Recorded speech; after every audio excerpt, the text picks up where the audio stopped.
Greetings and welcome to Macy's, Inc. Second Quarter 2024 Earnings Conference Call. At this time, all participants are on a listen-only mode. A question-and-answer session will follow the formal presentation. If anyone should require operator assistance during the call, please press star zero on your telephone keypad. As a reminder, this conference is being recorded. It is now my pleasure to introduce your host, Pamela Quintiliano, Vice President of Investor Relations. Thank you. Please go ahead. Thank you, Operator. Good morning, everyone, and thanks for joining us. With me on the call today are Tony Spring, our Chairman and CEO, and Adrian Mitchell, our COO and CFO.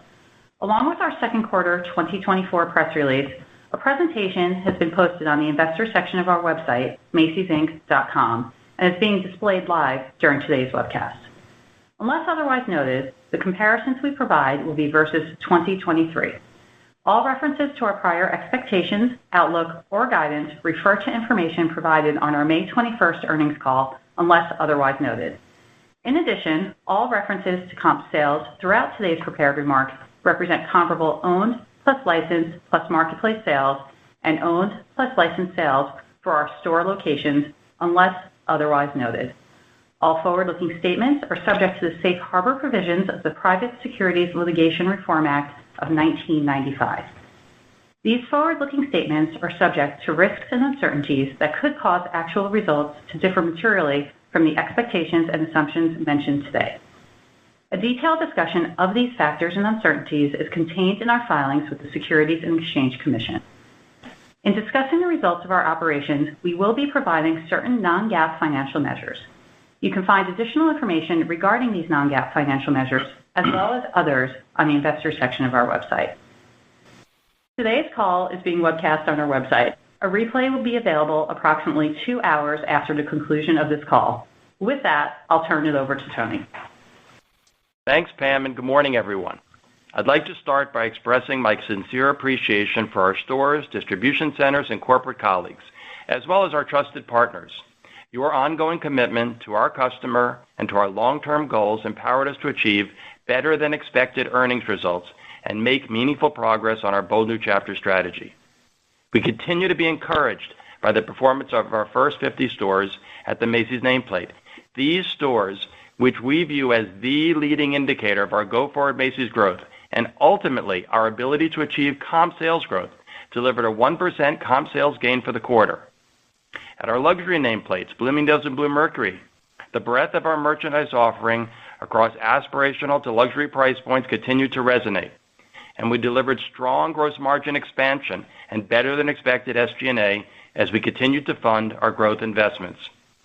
Before I share a more detailed update on each pillar of our Bold New Chapter strategy, I would like to briefly touch on the consumer discretionary environment. We entered the second quarter with an expectation that discretionary spend would remain stable, reflecting a resilient but choiceful consumer.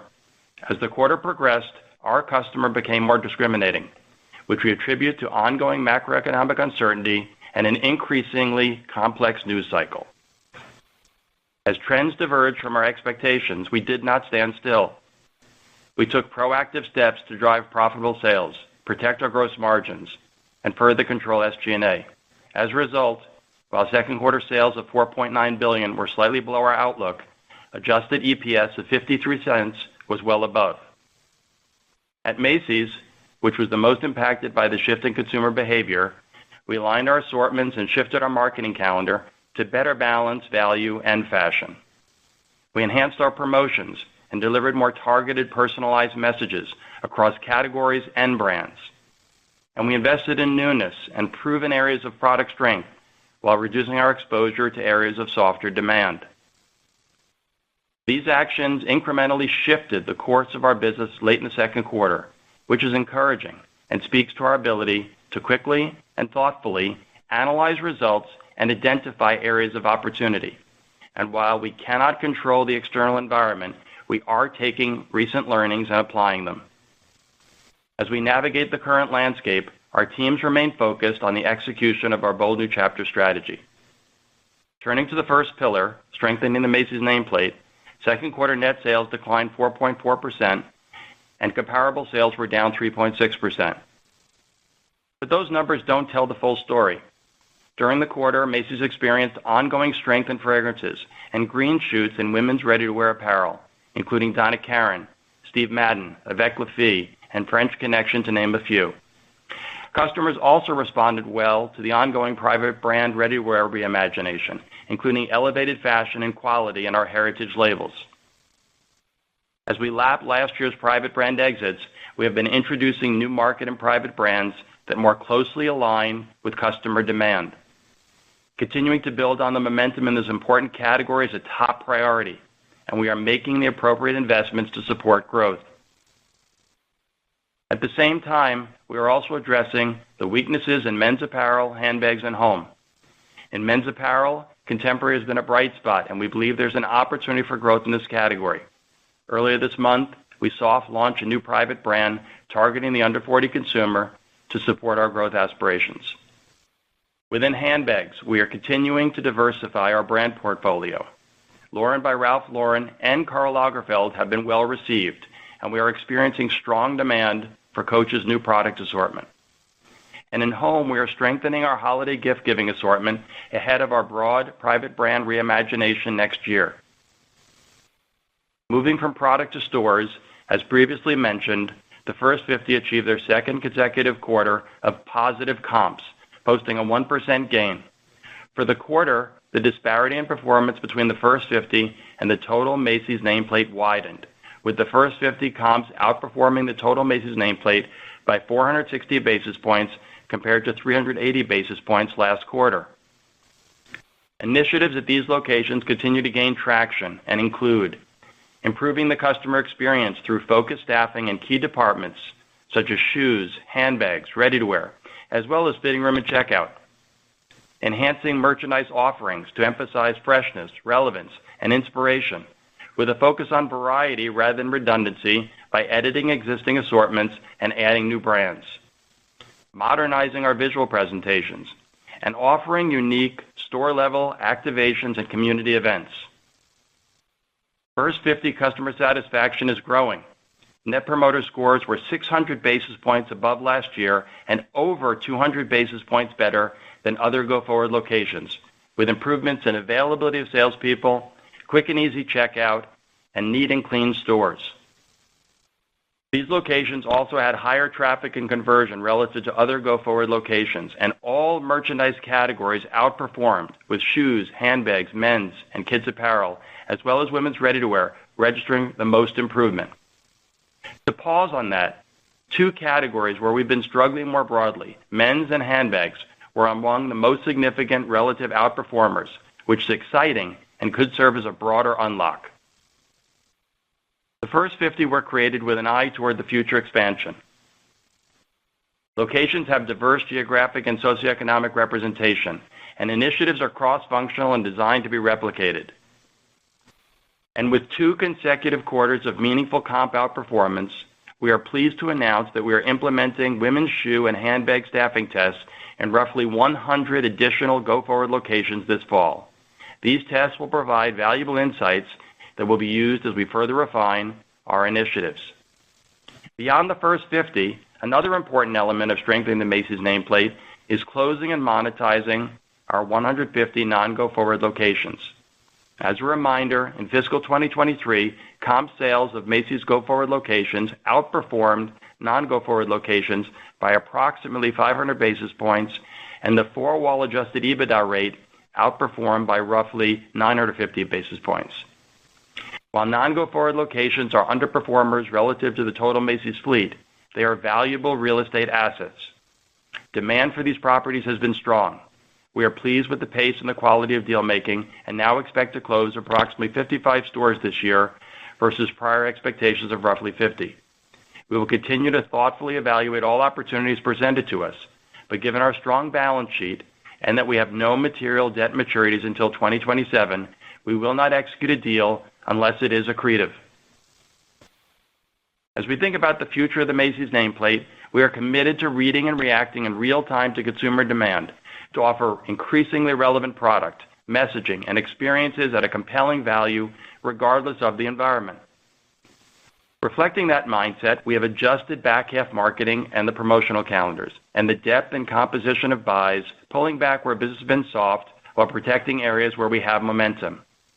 We're evolving our product, partnering closely with our vendors to better serve our customers through owned, concession, marketplace, and consignment, understanding that our customer wants to see the best aisle, not just an endless aisle. And in digital, we are focused on search engine optimization, site enhancements, more transparent pricing, and a better mobile experience. Turning to luxury, which is our second pillar of the strategy, at Bloomingdale's, net sales were down 0.2% and comp sales were down 1.4%. Customers responded well to advanced contemporary market brands, including Veronica Beard, Alice & Olivia, L'Agence, and Farm Rio.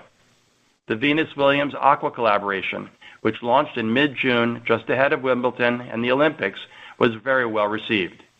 And for the quarter, Net Promoter Scores improved over 250 basis points year over year and remained a strength of this brand. Looking ahead in the next few weeks, Bloomingdale's will kick off New York Fashion Week with a 2-month-long immersive experience that brings the best of Italy to its customers through over 300 exclusive products and 30 new brands across apparel, fine jewelry, accessories, beauty, and home.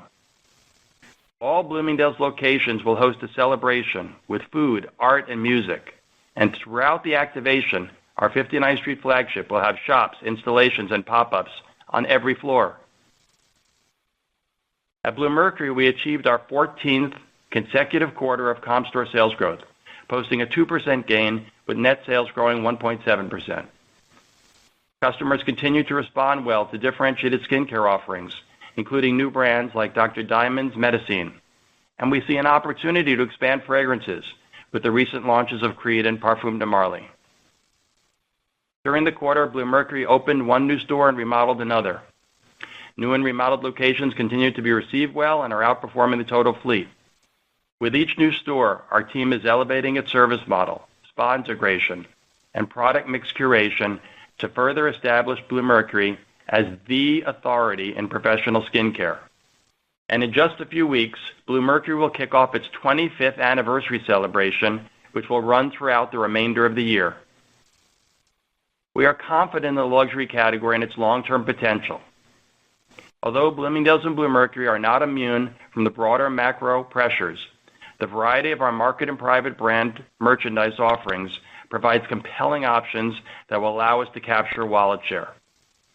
As the environment evolves, we will continue to leverage our strong storytelling heritage through new brands, expanded partnerships, and exciting launches and events. Regarding the final pillar of our strategy, simplifying and modernizing end-to-end operations, we are reducing organizational complexity and generating cost savings to fund growth investments. Adrian will go into more detail shortly, but the work within this pillar, including improving our fulfillment network productivity and simplifying our technology ecosystem, is fostering an even more disciplined organization. In closing, confidence in our Bold New Chapter strategy is unwavering, and we are steadfast in our commitment to improving the fundamentals of our business. As I am a merchant at heart, I understand that retailing is a balance of art and science. As a team, we are actively listening to our customers to improve our results across the organization. We continue to view 2024 as a transition and investment year. While we're pleased with the recent progress on our strategy and profitability profile, we are clear-eyed about the challenges, yet energized by the opportunities that lie ahead. We will remain competitive to win the customer, but we will not deviate from our path to sustainable, profitable sales growth, and we are confident that the actions we are taking across all 3 Bold New Chapter pillars will benefit near and longer-term results. With that, let me turn it over to Adrian for his remarks. Thank you, Tony, and good morning, everyone. As we navigated the second quarter, we continued to focus on controlling what is within our reach to drive our business. We delivered strong gross margin and better than expected SG&A as we diligently managed our margin and expense disciplines throughout the quarter. Our teams are also making progress on our Bold New Chapter strategy, including our third pillar, simplifying and modernizing end-to-end operations.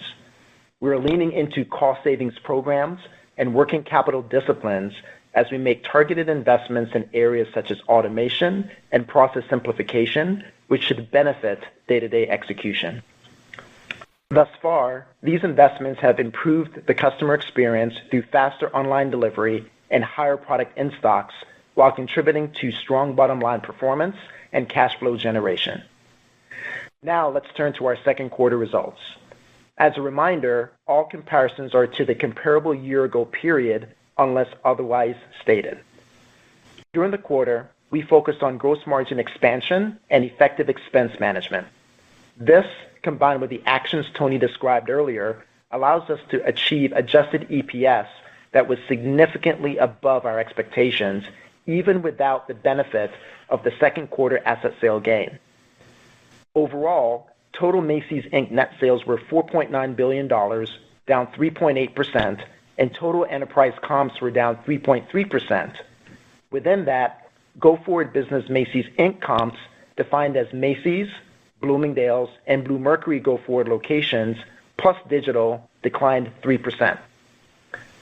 By nameplate, Macy's net sales, inclusive of all Macy's locations and digital, were down 4.4%, and comps were down 3.6%. Macy's nameplate go-forward business comps, which include all 350 go-forward locations in digital, were down 3.3%. Looking just at stores, all go-forward location comps were down 2.3%, with First 50 up 1%, other go-forward locations down 3.7%, and non-go-forward locations down 6.5%.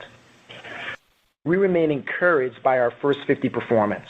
We're also excited for the rollout of additional staffing in handbags and shoes to another 100 locations this fall. The impact of these changes are reflected in our current outlook, which I will discuss in a moment. Turning to luxury, Bloomingdale's net sales were down 0.2% and comps were down 1.4%, while Bluemercury net sales and comps rose 1.7% and 2% respectively. We're confident in the future of these two nameplates and believe our initiative sets us up well to take additional luxury market share. Moving to other revenues, which rose 6% to $159 million, net credit card revenues were up $5 million, or 4.2%, to $125 million. Net credit losses were in line with our expectations. As a reminder, in the second quarter of 2023, credit card revenues were negatively impacted by a change in net credit loss trends. Our priority remains to strengthen card usage among current holders while acquiring new card holders, and we are pleased to have achieved 3 consecutive quarters of year-over-year new credit card application growth. Macy's Media Network revenue rose $4 million, or 13.3%, to $34 million, driven by higher advertiser and campaign counts. Before discussing gross margin and inventory, it is important to note that both are not directly comparable to the prior year, given the recent conversion to cost accounting. Second quarter gross margin rate was 40.5%, 240 basis points higher than last year and better than our expectation. Merchandise margin improvements were driven by lower year-over-year discounting, favorable shortage due to the company's asset protection work, and partially by the company's shift to cost accounting. In addition, improved delivery expense benefited from lower shipped sales volume and ongoing expense control, reflecting cost savings and process reengineering initiatives. End of quarter inventories were up 6% year over year, which was above our expectations due to second quarter sales results and the decision to invest in areas of product strength for the back half of the year. We estimate that approximately half of the increase is due to the shift to cost accounting. Looking ahead, we will continue to remain disciplined about the quantity and composition of our inventory. SG&A expense dollars of $2 billion, or 38.7% as a percent of total revenue, were better than our expectations. Our teams pursued cost controls while protecting customer-facing investments where we're seeing tangible returns, particularly in First 50 locations. Compared to last year, SG&A expense was $7 million lower and up 120 basis points as a percent of total revenue due to lower sales volume. For the second quarter, we delivered adjusted EPS of 53 cents, well above our outlook of 25 cents to 33 cents, and compared to 26 cents last year, reflecting an improved year-over-year gross margin rate and strong expense controls. In addition, an earlier than expected non-go-forward asset sale gain benefited EPS by 10 cents. Cash from operating activities was $137 million, while capital expenditures totaled $432 million. Free cash flow was an outflow of $244 million, and we paid $96 million in cash dividends. We believe our healthy liquidity, including our asset-based credit facility, support our ability to navigate any potential uncertainty that may arise as we head into the back half of the year. Regarding real estate monetization, we are pleased with the traction we've experienced to date with landlords and developers. We're committed to monetizing these assets in certain distribution centers, but only at the right value. We are encouraged by the progress that our seasoned real estate team is making. As noted earlier, we have increased our expected number of store closures this year to approximately 55 locations from roughly 50. To conclude the conversation on recent results, I am proud of our teams. As the environment became more challenging, we executed with discipline. We found opportunities and efficiencies that supported our bottom line performance while continuing to make progress on our Bold New Chapter strategy.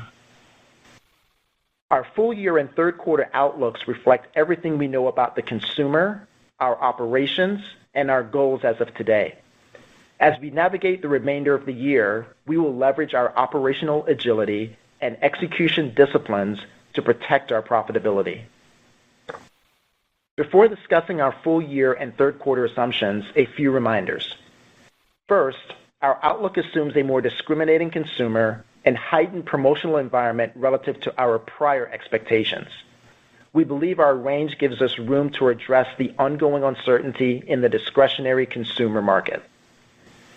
Second, we have not included any impact from the potential CFPB late fee regulation. Third, the outlook for gross margin and inventory continues to reflect the conversion to cost accounting earlier this year, and as previously noted, are not directly comparable to prior year balances. And lastly, 2024 continues to be a transition and investment year for Macy's, Inc. We will continue to evaluate, pilot, and iterate new ideas. Not everything will work, but as we find what does, we will scale as appropriate.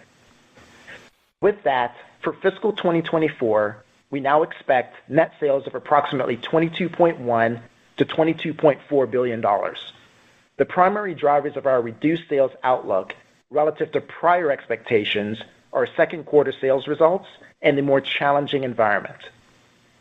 For the full year, we now assume Macy's, Inc. comps, inclusive of non-go-forward locations and digital, to be down 2% to down 0.5%, with Macy's nameplate go-forward locations and digital to be down 1.5% to flat, and our luxury nameplates to collectively be up 0.5% to up 2%. Other revenue of $670 to $685 million, including credit card revenues of $490 to $505 million. Gross margin as a percent of net sales of 39% to 39.2%, primarily reflecting our expectation for a heightened promotional landscape, partially offset by sales mix and second quarter shortage benefit. SG&A as a percent of total revenue of 36.3% to 36.6%. We will continue to invest in near-term sales-driving efforts and longer-term Bold New Chapter strategy initiatives, while prioritizing efficiency and effectiveness in non-customer-facing areas. Asset sale gains of approximately $115 million, with related sales proceeds of roughly $150 million. We have updated our annual outlook based on the progress we are making on deal making, including the second quarter monetization and our upwardly revised monetization expectation for the third quarter. Adjusted EBITDA as a percent of total revenue of 8.6% to 9%. interest expense of $120 million due to higher expected interest income. We are maintaining our annual adjusted diluted EPS outlook of $2.55 to $2.90, reflecting our commitment to enhancing gross margin and exercising expense controls. Our second quarter beat and favorable interest expense assumptions are expected to be offset by headwinds from lower sales volume and a heightened promotional landscape. Capital spend of about $875 to $890 million, slightly higher than our prior outlook as we pursue additional growth investments. For the third quarter, net sales are expected to be $4.7 to $4.82 billion. Other revenues are projected to be roughly $152 million, including credit card revenues of approximately $110 million. Gross margin rate to be approximately 40.3% to 40.5%, and end of quarter inventories versus last year up mid-single digits on a reported basis. Entering the third quarter, the quantity and composition of our inventory is well positioned. Aged inventories are under control, and we are pleased with the level of newness. We're also seeing healthy inventory flows and have ongoing mitigation strategies in place to offset elevated ocean transit times and constrained container capacity. We expect to end the third quarter and ultimately the fall season without any meaningful inventory liabilities. Finally, we expect adjusted diluted EPS of a loss of 4 cents to earnings of 1 cent, including a roughly $30 million asset sale gain assumption for the monetization of non-go-forward assets. In closing, we remain relentlessly focused on executing our Bold New Chapter strategy and controlling what we can control. This includes cost savings initiatives, inventory discipline, cash management, and strong operational execution. With that, I'll now pass it back to Tony. Thank you, Adrian. I'm pleased with the progress we're making on our Bold New Chapter strategy. My team and I share a passion for finding new and innovative ways to serve and excite the customer, and we have a unique advantage through our iconic events as well as our everyday interactions. We understand that being in the business of retail is being in the business of people. We're listening to our customers, finding that balance between art and science, and are committed to delivering improved product and a better, more connected customer experience while returning the company to long-term profitable sales growth. With that, operator, we are ready for questions. Thank you. The floor is now open for questions. If you would like to ask a question, please press star 1 on your telephone keypad at this time. A confirmation tone will indicate your line is in the question queue. You may press star 2 if you would like to remove your question from the queue. For participants using speaker equipment, it may be necessary to pick up the handset before pressing the star keys. We do ask that you please limit yourself to 1 question and 1 follow-up. Again, that's star 1 to register a question at this time. Today's first question is coming from Matthew Boss of JP Morgan. Please go ahead. Great, thanks. So, Tony, could you speak to the cadence of comps as the second quarter progressed? Elaborate on changes that you cited in the consumer backdrop and just what you've seen with early back to school or August trends, maybe relative to the second quarter comp performance. And then, Adrian, if you could just walk through drivers of back half gross margin expansion despite embedding the heightened promotional backdrop, I think that would be great. Thanks, Matt. Good to talk to you. The quarter played out obviously softer than we expected. It started to get softer in the middle of the quarter, and the team immediately took action, strengthening marketing, improving the quality of the products we're focused on, making sure that we were cutting back on receipts that were no longer necessary, and flowing back into things that were working.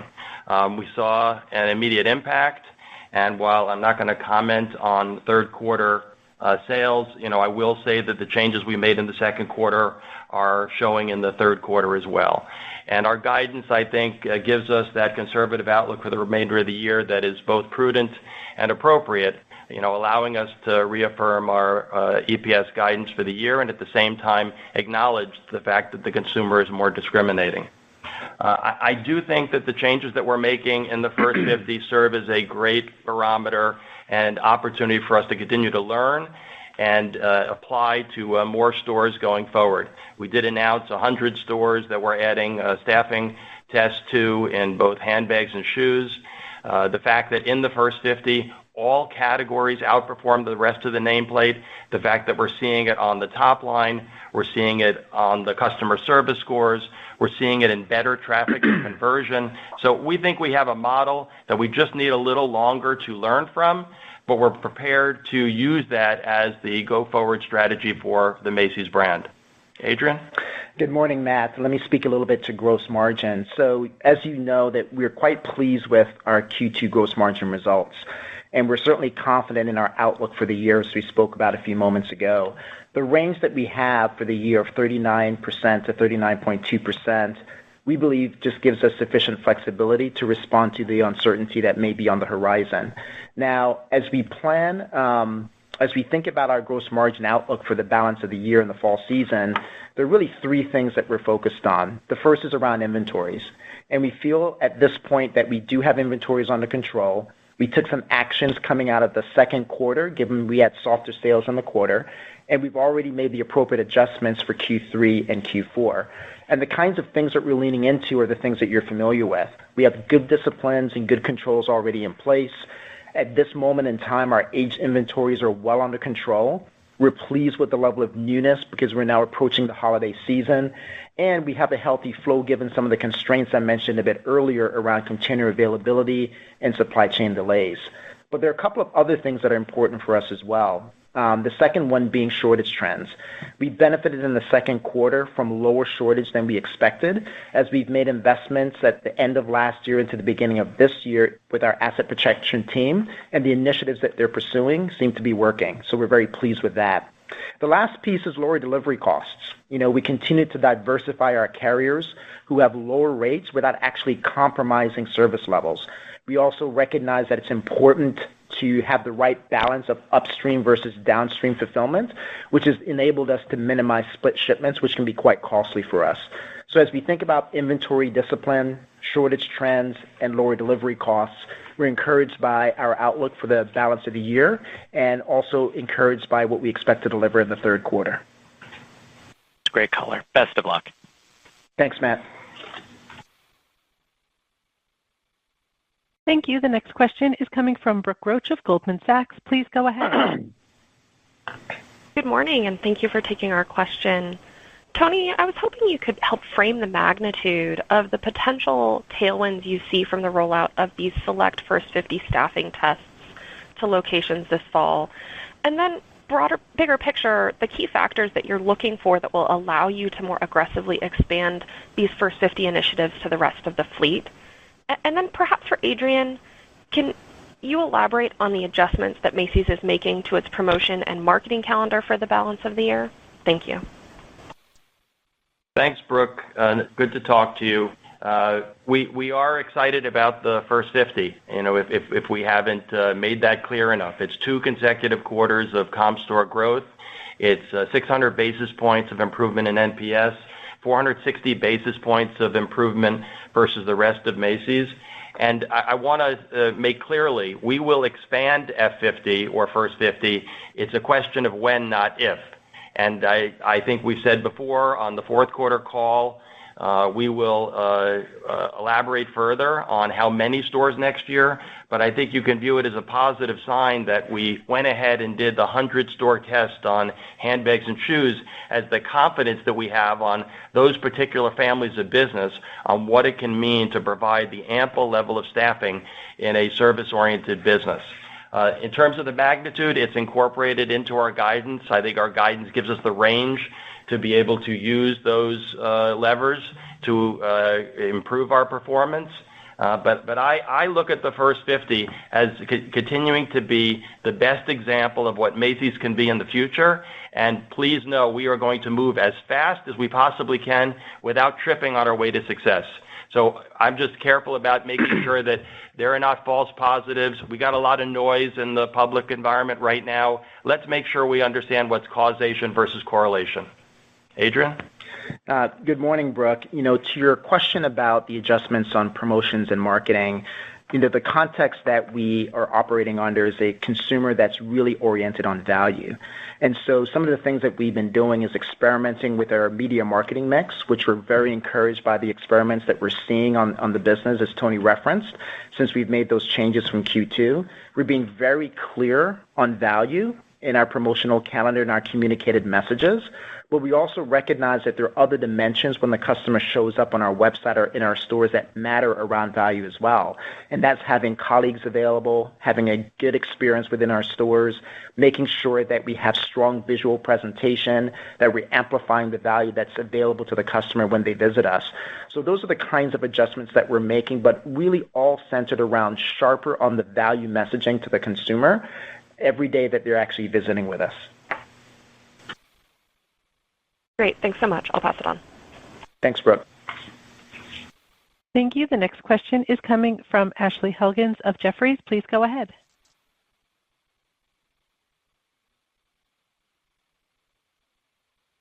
Ashley, you may be on mute. Would you like me to move on to the next question? Yes. Thank you. The next question is coming from Bob Drbul of Guggenheim. Please go ahead. Hi, good morning. Just a couple of questions for me. On the merchandising side, just what you're seeing in handbags and shoes, to really lead that acceleration. Just wondering if you could comment. I think that's been a tougher category, so some of the changes that you're seeing would be helpful. And a similar question, just on women's. When you look at what's happening in women's and some of the brands that you called out, any of the trends that you see and sort of legs to those trends in the back half of the year? Sure. Thanks, Bob, for the question. We are seeing green shoots in ready-to-wear, so that's why we're citing those examples in terms of Donna Karan or Avec La Fille or Karl Lagerfeld, or at Bloomingdale's in L'Agence or in Alice and Olivia or Veronica Beard. We are taking advantage of the fact that we are in an apparel cycle, and whether that's wide bottom denim or a change in silhouette or improved fabrications, we want to go after the business at both brands. In terms of handbags and shoes, we were pleased to see the disparate or the magnitude of the difference in our F50 stores in those two categories, which have been tougher for us. And I would say we know staffing is an ingredient. We know merchandise is an ingredient. So we're pleased to go after 100 more stores in those two categories. And we think that the assortment in shoes is very conducive to a department store environment where a customer wants selection and variety of price points and brands, doesn't always know their size by brand, and it's a chance for us to lean into something that we're particularly good at. And in the case of handbags, I think we cited the fact that we're starting to see some light at the end of the tunnel on brands like Lauren by Ralph Lauren and Karl Lagerfeld, and the Coach business has been particularly good lately. So cautiously optimistic that those tests are going to help improve the quality of our business in the fall. And if I could just ask a follow-up, Adrian, on the credit card business, can you expand a bit more sort of, in some of the trends that you're seeing within, the card holders and delinquencies? And, I think you said as expected, but can you put a little more color on that for us? Absolutely, Bob, and good morning. So our net credit losses and delinquencies, as I mentioned earlier, were very much in line with our expectations. What we are seeing is that there are slightly lower payment rates, which is not necessarily translating into bad debt. So what's been happening is that we're seeing the customer sit on revolving balances a little bit longer, but certainly paying off paying their bills in a cycle that effectively has allowed us to have revenue a little bit better than our expectations. And that revenue is really driven by higher balances with, delinquencies and net credit losses in line with what we expected in our forecast. Thank you very much. No problem, Bob. Thank you. The next question is coming from Dana Telsey of Telsey Advisory Group. Please go ahead. Hi, good morning, everyone. As you think about some of your other formats, whether it's the smaller format Macy's, Backstage, outlets, and digital, how did they perform relative to the core, and how are you thinking about them for the back half? And then just following up on AUR, which I think was up 4% in the first quarter, up 3.6% in the second. Drivers of AUR gains and how you're thinking about it going forward. And just lastly, you tweaked up the investment in CapEx. What are those growth initiatives? Is some of it by Italy for Bloomingdale's that's coming up, or how are you thinking about it? Thank you. Thanks, Dana. Good to talk to you. Let's first talk about portfolios, because I think it's a big part of what we're trying to accomplish with opening Macy's small format. We opened 6 in the spring. We have 6 more that we're opening in the fall, which brings us to 24 stores. We obviously have the First 50 initiative, and we have our digital business. And what we have focused on is trying to win by market. And what you'll see us talking more about is what is the right complement of small format stores, great on-mall stores, and the digital business by geography to be able to win the customer and succeed market by market. So it's not, like choosing your favorite child. These all fit into our ecosystem. We have to have the best off-mall stores and best on-mall stores and a healthy digital business. The AUR increase is consistent with what we've seen by improving the quality of our product, not charging more, not pulling back from promotion. So I would continue to expect to see low single-digit AUR growth as we continue to try to improve the traffic and conversion in our stores and on our site. The single biggest area that we have been challenged with is on conversion, and we're doing everything we can on both the site and the presentation in our stores to improve the quality of conversion. I think Adrian mentioned on the call, both traffic and conversion were stronger in our First 50. So I think we know what we have to do. We just need to react appropriately and make sure that we're managing both the top line and the bottom line. Adrian, anything you add? Yes. Good morning, Dana. To your question on capital investment, you know that we're very disciplined on capital allocation. We're very focused on maintaining a healthy balance sheet, returning excess cash value to our investors. But the second dimension of our capital allocation is really what you're experiencing with a slight increase in capital spend for this year. We're going to be investing in high return investments in the business. For example, what we're seeing in our F50 stores is that some of the visual enhancements in areas like our private brands seem to be working. So we want to lean into that. Some of the biggest improvement in our scores around F50 stores as well as the broader network is around neat and clean, but we want to make sure that in these stores where we're making the changes, that the general upkeep of the store and the maintenance of the store is actually appropriately invested in so that there's a good experience for the customer. We see some opportunities around digital, and so we've been leaning into that piece as well. So really being very thoughtful and surgical about those investments that will help us deliver a better experience and also deliver growth. And so we're really, taking the opportunity to lean into some of those investments this year. Thank you. Thank you, Dana. Thank you. The next question is coming from Ashley Helgans of Jefferies. Please go ahead. Hey guys, apologies about earlier. This is Blake on for Ashley. Wanted to ask on the implied sales guide for the second half, in terms of kind of your consumer assumptions, are you assuming the consumer is more stable or it becomes increasingly challenged? How is that reflected in the guide? And also on the color on Q3 sales, Adrian, did you provide a comp at all for that? And then last one for us was also for Adrian on cost accounting. How much is embedded in that for the full year gross margin? Thanks so much. Absolutely. So Blake, great to be with you. Let me talk a little bit about sales to get started. When you think about our sales range for both Q3 and for the year, it just gives us an opportunity to address the uncertainty in the discretionary spending categories that we operate in. And so as Tony mentioned a bit earlier, we're being very thoughtful and cautious about what we're seeing in the back half. At the same time, we expect our S50 Macy's locations to outperform the broader fleet. We're encouraged enough in terms of the performance that Tony just spoke to expand a couple of changes around handbags and shoes that we're seeing real gains in the First 50 locations to an additional 100 locations this fall. We're continuing to make investments in our digital business around site enhancements, search engine optimization, a better mobile mix. So again, we have a number of things that we see green shoots that we're leaning into, but we also recognize that we're in a context of uncertainty with regards to discretionary spend. As we think about cost accounting, the way I would think about it is that the best way to track our performance this year is to look at our outlook for the year. That's really going to be the best way.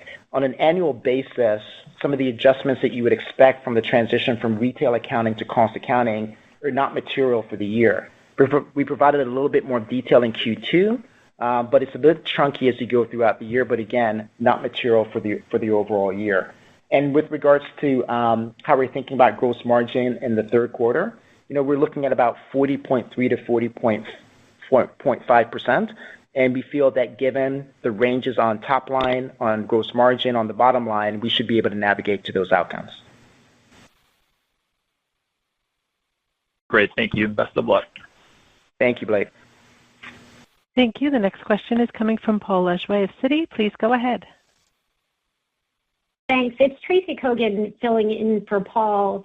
I was wondering if you could talk about performance by income demographic, particularly as the quarter played out and we saw that weakness overall. I was wondering if you saw any differences by the different income cohorts. Thanks. Thanks for the question, Tracy. I think that there was a pretty consistent reaction across all of our nameplates in terms of the second quarter being softer than the first quarter. So you have to believe that everybody is being a little more cautious as they kind of watch what's going on in the macro environment and are just being more judicious in the purchases they make. I am really pleased with, if I look at the first 50 or I look at Bloomingdale's performance or I look at Bluemercury, those were all essentially in the flat to positive range. I think in an environment where the customer is looking for why should I buy? And I've said to our team, our challenge is not just to have the lowest price. Our challenge is to create a compelling reason for the customer to buy at Macy's, Bloomingdale's, or Bluemercury. And we have that in our inventory composition. We have that in the amount of newness that we flow to our stores and to our site. We have that in the exclusivity that we offer with private brands. And I think as we mentioned, we have the Celebration of Italy at Bloomingdale's, which begins in September, and the 25th anniversary campaign from Bluemercury, which begins in September. So those are all other ways that we get all economic income levels of consumers to shop and buy at our three nameplates. Thank you. Thank you. The next question is coming from Alex Straton of Morgan Stanley. Please go ahead. Perfect. Thanks a lot for taking the question. First one maybe for Tony is just on your holiday fourth quarter approach. You've got election, compressed shopping period, we're lapping 53rd week. Just wondering if you guys have, a different strategy this year with that backdrop. And then for Adrian, with the back half comp acceleration from the front half trend, I'm looking at that compared to a back half comp that's getting harder. So I'm just trying to understand how things get better or what exactly you're assuming there that results in that outcome. Thanks a lot, guys. Thanks, Alex. Good to talk to you. Let me start with holiday, and Adrian will cover the comp progression. I just actually did the holiday style out with the team about a month ago, and I feel really good about our assortments at both Macy's, Bloomingdale's, and Bluemercury. We have more newness than we had a year ago. We have some exclusive partnerships at both Macy's and Bloomingdale's that I'll wait till the next call to share in more detail. But I would tell you the teams are really leaning into, we don't want to have last year's assortment. We don't want to have the same old things that we've had in our mix of holiday gifting. We're being highly sensitive to the change in weather trends. So we have a broader range of product ideas than just cold weather categories. We're obviously leaning into the strength that we have at fragrances across the three brands. So yes, we got 5 less shopping days between Thanksgiving and Christmas. We certainly have an election in there. But I think, remember, retail and our three brands provide a form of escapism and entertainment. And our job is to make sure that we're capitalizing on an opportunity to have a larger share of wallet in the fourth quarter because of the range of prices and brands and categories that we sell. Adrian? Good morning, Alex. Look, the punchline is we're not standing still. We're 2 quarters into a Bold New Chapter strategy, and there's not only changes that we've implemented that we're tracking and iterating and deploying where we have energy and confidence, but there are also more changes underway. We're continuing to make changes in stores as we both, Tony and I spoke about earlier. We're making changes in digital that's coming online as we speak. We're making adjustments with our media mix and marketing spend mix that seems to be giving us some good results. We're very encouraged with what we're seeing there. As I spoke about earlier, we're leaning into the value orientation of today's consumer, being very clear on value, not just the price for the quality of products that we offer, but also the total value equation. We're flowing goods better. We have better in-stocks this year than we did last year. We have faster digital deliveries for our digital orders than we did last year. So there are a number of things across the business that's just getting better. We're more disciplined, better execution, and that gives us confidence that these building blocks are going to build into sequential improvement in top line as we get into the back half of the year. Thanks a lot. Good luck. Thank you, Alex. Thank you. Thank you. The next question is coming from Oliver Chen of TD Cowen. Please go ahead. Hi, good morning. This is Neil Go on for Oliver this morning. I just want to touch more on the promotional cadence as it pertains to the 2024 guidance. How much of the heightened promotional environment that you expect in the back half is driven from the competitive landscape, both from legacy players and new digital concepts, versus what's more reflective of Macy's current inventory position? And then just more broadly, just any key puts and takes that you're watching as it pertains to the health of consumer that you see currently. Thanks. Thanks, Neil. Let me take the first part, and Adrian can add his commentary. I think we're looking at all the indicators that each of you are looking at. We're looking at inflation coming down. We're excited about potential rate cuts. We're looking at jobless claims. We're looking at the discretionary spending, consumer optimism. But I'm also focused predominantly on our health of our inventory levels, the compelling nature of our marketing campaigns. I think that we look well positioned from an inventory composition level, from an age of inventory level, from a percent of newness. And I would add in where we haven't always got it right, the balance of transitional product, the balance of clearance, the balance of newness. And I think that's why the trends that we saw in the second quarter after we started to take some action are continuing into the third quarter. So this is always a game of making sure that you have the right balance of going after the consumer and where he or she are shopping, and at the same time that you are protecting the bottom line. I think the team is doing a really good job of that, and we're obviously not sitting on where we are today. We're aggressively pursuing opportunities to enhance and improve the business going forward. Neil, Tony summed it up quite well. The only thing I would add is that we're controlling what we can control. We have a lot of opportunities that we see ahead within the business to provide a better experience. We see the green shoots on growth. And so we're just being very thoughtful as we enter the biggest time of year for us, which is the holiday season. Great. Thank you both. Thank you, Neil. Thank you. Thank you. The next question is coming from Michael Binetti of Evercore ISI. Please go ahead. Hey, guys. Thanks for taking our questions here. I guess, Adrian, maybe just any thought on your assumption for the second half same-store sales guidance you just gave us between the go-forward stores and the non-go-forward stores, or any thought on how to think about maybe the spread between the two, any way to help triangulate our model? And then I know you don't usually guide on forward quarter comps on a quarterly basis, but we usually model it off of the spread of comps to total sales. Is there any reason that spread changes in 3Q relative to 2Q, just to be aware of? I know the calendar adds some noise. Maybe just remind us how that impacted 2Q and 3Q, if there's a difference. Absolutely. So I'll comment. If Tony has anything to add, please do, Tony. So, one of the things we expected on the non-go-forward stores is that they would actually perform worse than effectively perform better than what we'd actually planned. So customers are still shopping those stores. So when we think about the year-over-year performance, they're slightly better. So we made some of that adjustment overall in our outlook and guidance for the back half of the year. As we think about comps, it's really getting the fundamentals better and better every day, every week, every month. And as we think about the trajectory for the back half of the year, third quarter and fourth quarter, it's a lot of the adjustments that Tony and I have been speaking about on this call. And so as we think about those investments, we actually believe that it's going to improve the business sequentially as we get into the back half of the year. As we think about the performance of, for example, the Macy's First 50, other go-forward stores within the fleet and the non-go-forward, we continue to see, for example, with our first 50 stores, the sequential trends continuing to improve relative to the balance.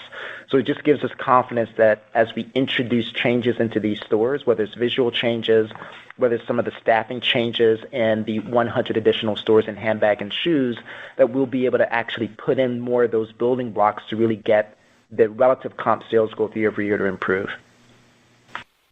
Okay, and then if I could sneak one more in, can you just talk to us about how you're thinking about inventory investments specifically in the go-forward stores? We're kind of watching how the inventory is pacing a little bit ahead of sales now, thinking about how you've made some changes to your buying operations a couple of years ago. Are those maybe any thoughts on the investments you're making on the inventory just specifically in the go-forward stores relative to the sales plan for the second half? Yeah, Mike, let me just add a couple things on inventory because I think it's important. We obviously don't have a great clear compare in terms of year over year because of the conversion, but I would say the inventory levels remain down double digits to a few years ago, and we are intent on being in stock for the customer. I think that one of the things that we have, worked on very carefully, as I said, is getting transitional inventory, the level of clearance and value, and the amount of newness flowing properly. Neither Adrian or I are worried about the risk associated with our inventory kind of going into the fall season. We look at it on an age basis. We look at it on a markdown inventory basis, and I think it's being in stock on replenishment, flowing fashion and newness into those go-forward stores. I think we're so much better positioned than we were a year ago going into the third quarter. The only thing I'd add there is, we do acknowledge to your point, Mike, that inventories at the end of the second quarter were slightly higher than our expectation. But the good news is that in the second quarter, we already started to take action to adjust the appropriate quantity and composition of inventory for the fall season, Q3 and Q4, as Tony mentioned. With regards to the type of inventory or the amount of inventory by store, we're looking at, sell-through trends, weeks of supply trends at a very specific location by location, by category. So really being much more diligent with some of the disciplines that we've added in over the course of the last year to really manage the allocation of inventory in places where we can sell more at full price or first mark than what we would have seen in the past. Because as you know, our margin expansion over the last several years has been around reducing the amount of clearance to the appropriate level as we transition from season to season. Okay, thanks a lot. Makes a lot of sense. Appreciate that. Thanks, Mike. Thank you. The next question is coming from Chuck Grom of Gordon Haskett. Please go ahead. Hi, this is Eric on for Chuck. Just want to ask about the first 50 locations, the positive comps. Are you seeing the growth from existing customers coming in spending more, or is this new or lapsed customers coming back?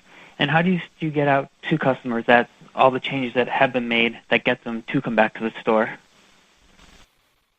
Eric, thanks for the question. I think we are, again, excited about the continued progress that we're seeing in the first 50. It's 2 consecutive quarters of comp store growth. It's 460 basis points of improvement versus the other Macy's locations or business. I think that the growth that we are seeing across all families of business, the fact that we have increased traffic and increased conversion versus other Macy's stores, shows us that the work that we're doing is resonating with the consumer. It is a combination of existing customers and some new customers, and our new head of marketing is working closely with our stores team in geo-targeting communication via email and search as well as SMS messages to make sure that the eventing and the activations and new product message is getting out to customers. So the good news is we're seeing it resonate. Customers' awareness is growing. We're only 2 quarters in to a 3-year plan and a change plan. And obviously, we want to have the right level of patience and determination. The only other thing I would add, Eric, is when you think about some of the things that's driving the business as Tony described, we just have more number of customers actually coming into these stores relative to what we saw in prior years.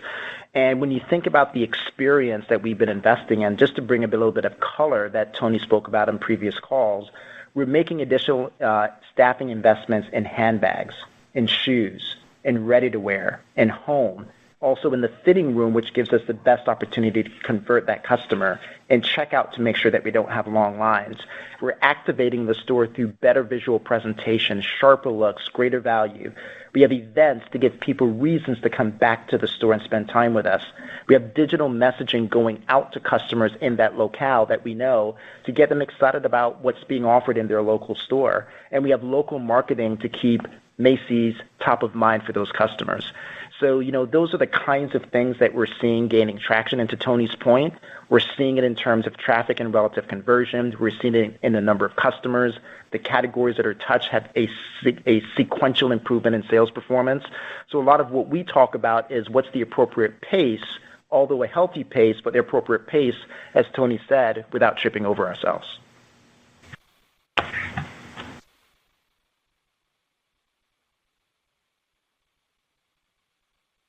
Thank you. The next question is coming from Jay Sole of UBS. Please.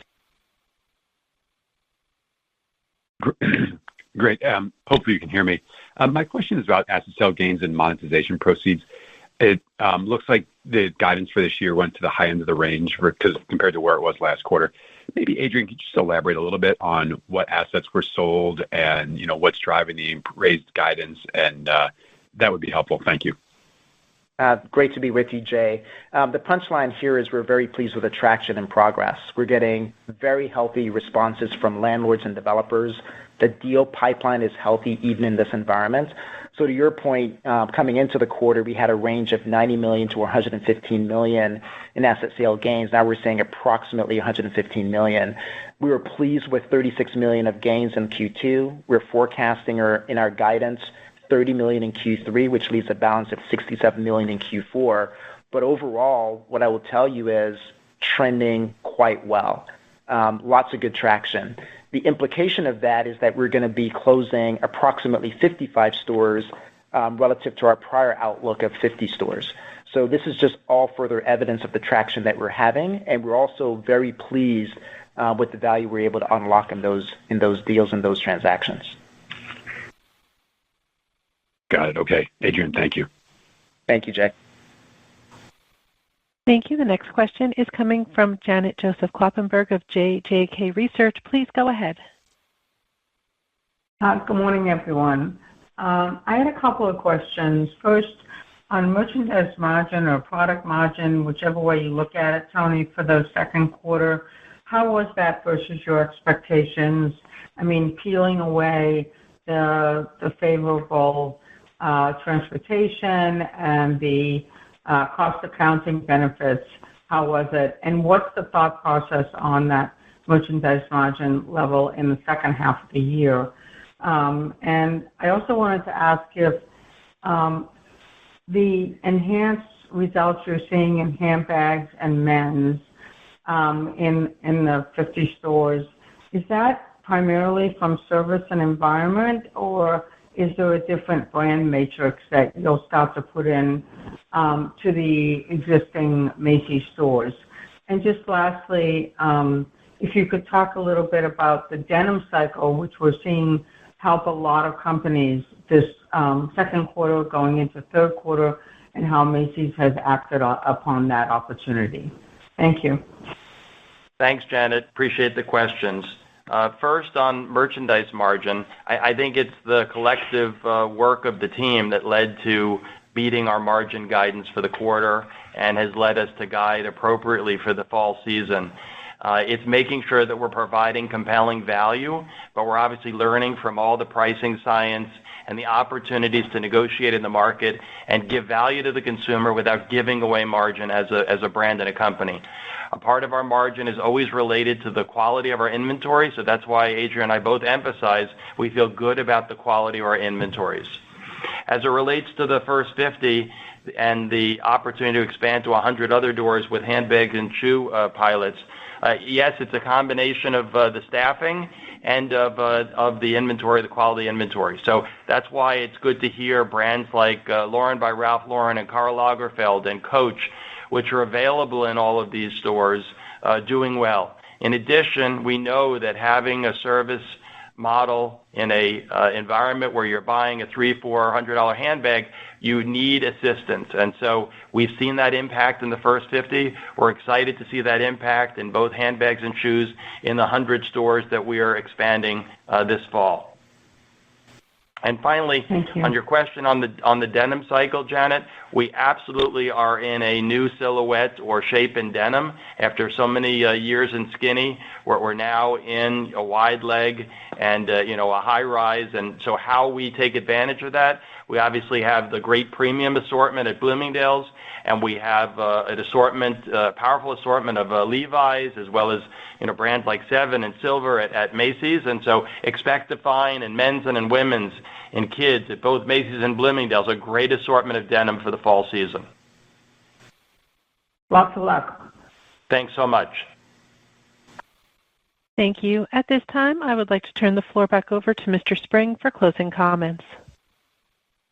Thank you, thanks everyone, I should say. We appreciate your time today.